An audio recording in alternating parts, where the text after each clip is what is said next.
Here we are with another segment today about hitting. Um, think for the youth players, the biggest thing for us is to teach them how to do the fundamental basics, which is what I'm going to talk about today. What we're going to talk about is, the mindset of what a youth player should get into the box ready to do, um, what goals they should set, and basically how to work between games, doing practice, after practice, all of that to make sure that your swing is fundamentally sound. Okay. So the first thing that we're going to dive into is we're going to get into the hitting part. We're going straight to it. Okay. One of the first things that we want to make sure that going into this process is that we are able to make sure that we can walk into the box with a clear mindset. Okay. One of the biggest things for a youth batter is doubt. We want to make sure that when they are stepping into the box, that these hitters, they have to have a clear mind. And so one of the main things for the hitter knowing and how to have a clear mind is they must know that they need to have positive thoughts, focus on one job, battle, be aggressive. Okay. Those things there will help them become a better hitter over time. But if they can learn this at a young age to get engaged with clearing your mind, positive thoughts, focus on one job at a time, meaning if we have runners at second base, what are you trying to do? If we have runners at third base, one out, what's the goal? I think once they understand what those goals are, they'll be able to focus. Is getting in a box with a mindset of I have to be aggressive, but I have to be aggressive in the zone.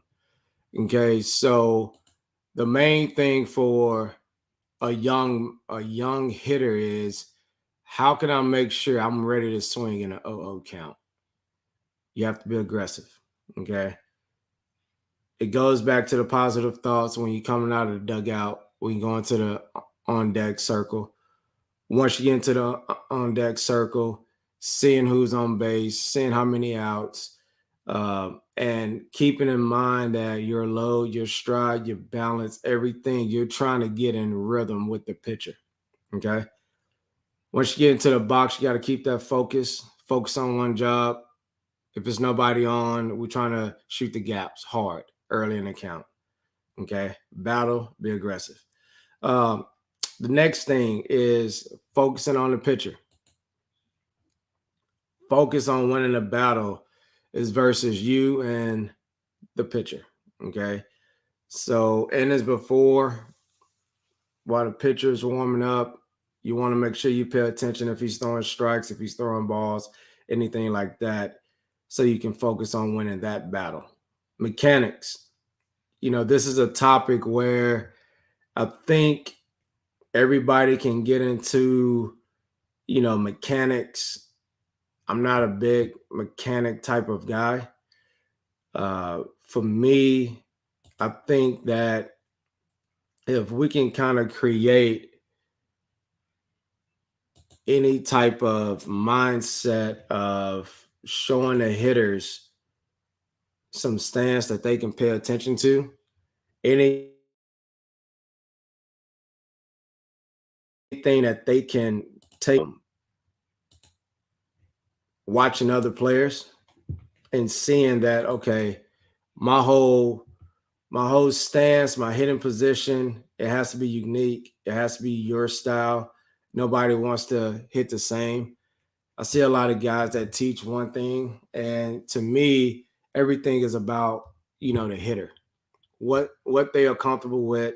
One thing about your stance, you do have to have balance. You want your position of your hands to be comfortable, and then your load and stride has to be consistent. Okay, that's going to give you the rhythm to get through the ball. Next thing, in order for you to make contact, you have to see the ball. Watching the ball out of the pitcher's hand, that's one of the things that I try to tell young hitters. You need to see the ball, follow the ball with your eyes, okay, all the way to your bat. Tracking the ball with your front shoulder. What I mean by that is if the pitcher's away, you want to take, if you drive your front shoulder to the ball that way, it's going to allow your hands to stay on the ball, okay? Pitch away and my that way. Got it? So if you keep your front shoulder down and you see it and you go through it, your front shoulder is not going to pull off.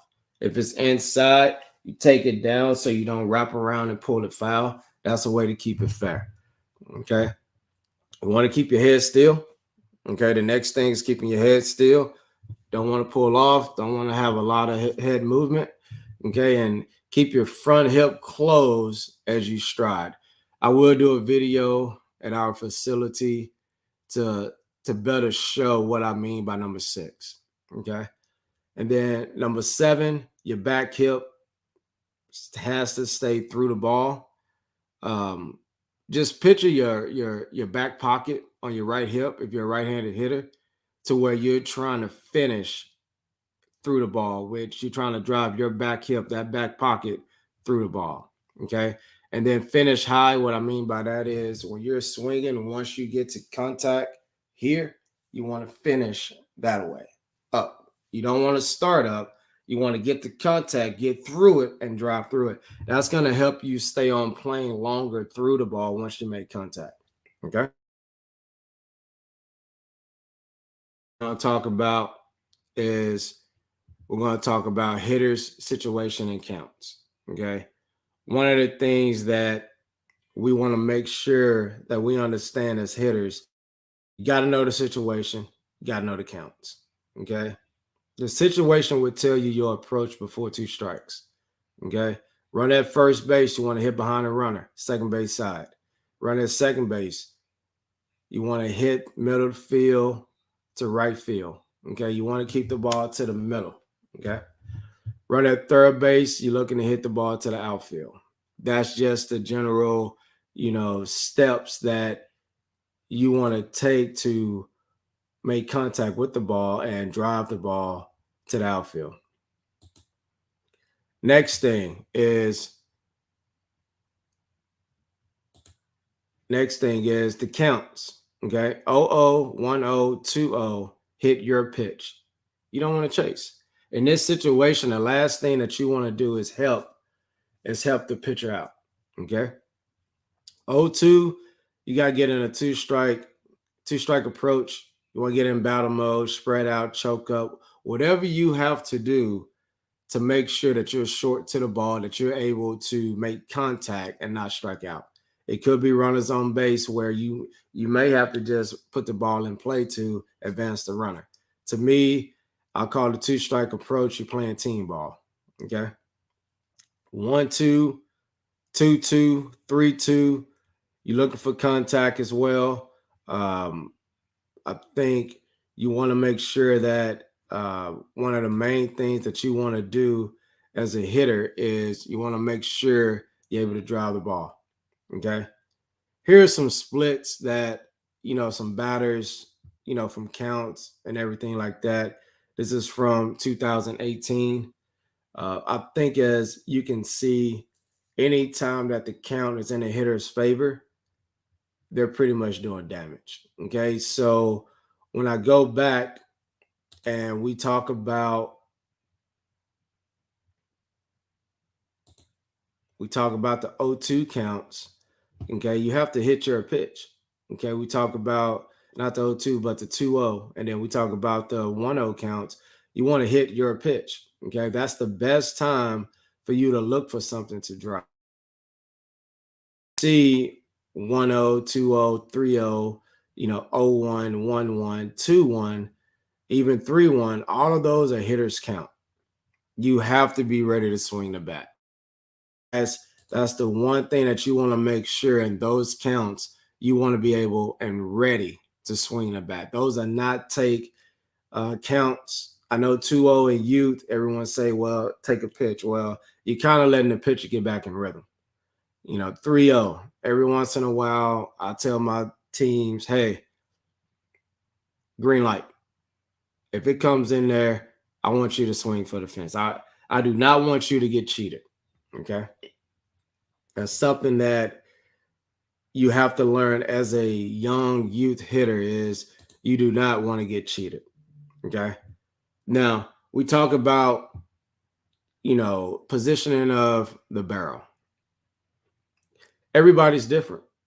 Everybody's hands are different. Set position. You see here, we got Altuve, his hands a little bit ear height, close to his ear. You see the same thing with A-Rod, ear height, but his hands are more deep. You see Albert Pujols, his hands are up. Then you see Bryce Harper, his hands are above. At some point, when they are going, your bat positioning point has to stay and be consistent with every swing. Before you start your load, you must stop with your barrel. So what I mean by that is when you're coming into the box and you're moving here, when that pitcher starts, you got to stop. Okay. There's no way for you to keep having a lot of bat movement and then start your load, because by the time your foot gets down, your barrel is going to start at a different spot every time. Okay. So that's one thing that young hitters, I think you guys need to make sure that you're kind of understanding what you're doing as a hitter. Okay. Now, last thing, we're going to talk about the power swing. To me, I think it goes unsaid about for a power swing, you have to work to make sure you have the power. You have to have a strong front leg. Your head has to be down. We can't pull off. Okay. You need to rotate at your hips. What I mean by that is when you start your load and your stride, you don't want to raise up. You want to make sure your hips are rotating that way. Right here. Boom. Your hips. Backside, drive through backside. When you make contact, you have to have enough action from your backside to drive to get everything else going forward and through. Okay. Hopefully this helped you young hitters out. I will be doing some videos at our facility to help break down some of the swing patterns on different pitches when we talk inside, high pitches, low pitches, and away pitches as well. And then also understanding what your balance means, what your load means, what your stride means, and the position of your hands, what's comfortable with you, and how my bottom hand to work with my top hand on high velocity pitches. Okay. That's it for today. Hope you guys enjoyed. We'll see you guys later.